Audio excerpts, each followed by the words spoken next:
Let me ask you a question. What is the scariest thing you've ever read? Maybe some Stephen King, J.K. Rowling's Twitter feed. If you're, if you love Harry Potter, don't look at that. But for many world leaders, it was a report from Imperial College. Now, that report estimated that if we didn't do anything, there would be 500,000 dead in the UK and 2.2 million dead in the United States. And worldwide, they estimated that we could be looking at more deaths than World War II. Now, right after that report came out, the shutdowns began. But in Sweden, they said, "Vad som helst." I don't know if I got that right. But that's supposedly Swedish for whatever, man. They refused to impose any lockdowns and any rules in an effort to get herd immunity. Now, the idea is so many people get sick and become immune, then boom, no virus. Now, if that sounds dumb, that's because it is. The problem is, immunity from the coronavirus doesn't last forever. And Sweden's death rate is now 10 times higher than neighboring Norway and 5 times higher than Denmark. So if you wanted to, if Swedish chocolates were on your Christmas list, I'd order them now. But Sweden may be changing course and finally imposing a few restrictions of their own. Now, there's not much, but they are looking to impose restrictions on dining. It would be 8 diners per table. Again, not much. And a lot of the leaders in Sweden are still saying, let's just keep going through this thing like we've been doing already. But, oops. But as temperatures start to go down, will other countries and other states here in the U.S. start rethinking their COVID strategies? Yeah, I think so. I think, like you said, everyone said it was dumb when Sweden decided to go with herd immunity, and turns out it was pretty dumb. It has not worked out for them. I mean, you could take a longer view of this, say that maybe we still need more time, but to me, the statistics at this point show that it didn't work, it isn't working, and Sweden's going to wind up in the same boat as everyone else with shutdowns, mask orders, more limitations on how many people can gather at once. And I think they're going to have lost a greater number of their citizens because of it. We're looking in Europe, as you said, the temperature plays a big role in all of this. It gets cold quicker there. I think we are going to see death rates increase here coming into the colder months. I do think it poses a bigger risk. And I think that we are probably, if we weren't in free fall already with cases, that we would already see a spike linked to those falling temperatures. Absolutely. I believe the number was 160,000 today, which at one point seemed unthinkable. But another thing with Sweden, the reason why they didn't, impose a lockdown was to save their economy. And their economy's just been hit just as hard as Europe. Because I don't know about you, but, if you're seeing all these people die, there's a raging pandemic. I don't feel like I'm going to go to the store and get a latte. Yeah, the numbers have borne it out. It's not, trying to stay away from lockdowns is not how you save the economy. The lockdowns are not how you save the populace either. They're last-ditch efforts. The mask orders, the gathering limitations, those are really what's been effective in fighting this, keeping cases down. Contact tracing, which we have not done nearly as much of in this country as other countries like South Korea have played a big role in tamping down the virus in nations that have successfully handled this pandemic. So I think that trying to paint this as, the shutdowns kill the economy, that's just, the shutdowns are last-ditch effort because, like you said,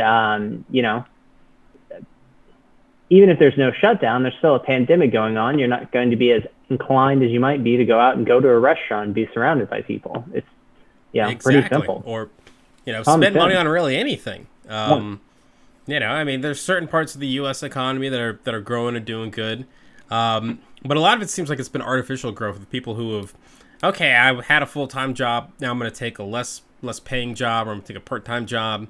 Um, and so we're still seeing the effects of the economy going bad here. And unfortunately, it especially seems as we're heading into the winter that Trump seems way more interested in fighting voter fraud or election fraud than he is about doing anything with the pandemic.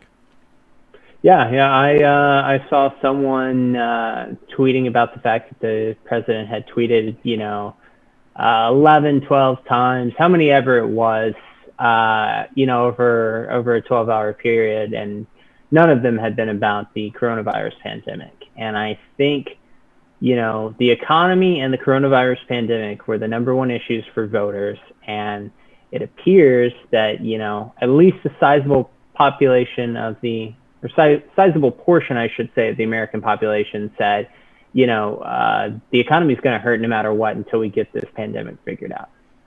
Absolutely, man. I don't know about you, but I was very surprised to, you talk with people, you see what people are, um, see what people are going on, and I think the interesting thing around Trump specifically when it comes to COVID is that he's able to kind of spit it within some folks about, oh, the media has never given me an easy run, and they aren't helping without this either. I had a talk with someone yesterday, and I'm getting older. I shouldn't do this, but she mentioned hydroxychloroquine and how effective that was, and how it's helped a bunch of people and all this stuff. And I was like, I should have just let it go, but I was like, no, that's crazy. But it's crazy that we're 8 months into the pandemic, and maybe 8 9 months, I don't know, and people are still just not taking it seriously. Yeah, and I mean, a part of it is misinformation like that. I mean, of course, we've seen that studies haven't borne that out as effective. Even some of the experimental treatments that the president got when he became sick with the coronavirus, a few of those have been shown to be ineffective now. And so I think for so many people to be taking this so much less seriously at this point is really dangerous. Historians told us, take a look at what happened during the flu pandemic. We're going to have this terrible wave, fall into winter, and here we are in it. The numbers are getting, starting to go past where the summer surge was into numbers we haven't seen since this started in the spring surge, when we didn't really know how to handle it. And we were talking about Europe. I mean, the hospitalization rate there is twice what it is here in the U.S. So I think, the worst is ahead. We're not at the dawn of this night at the moment.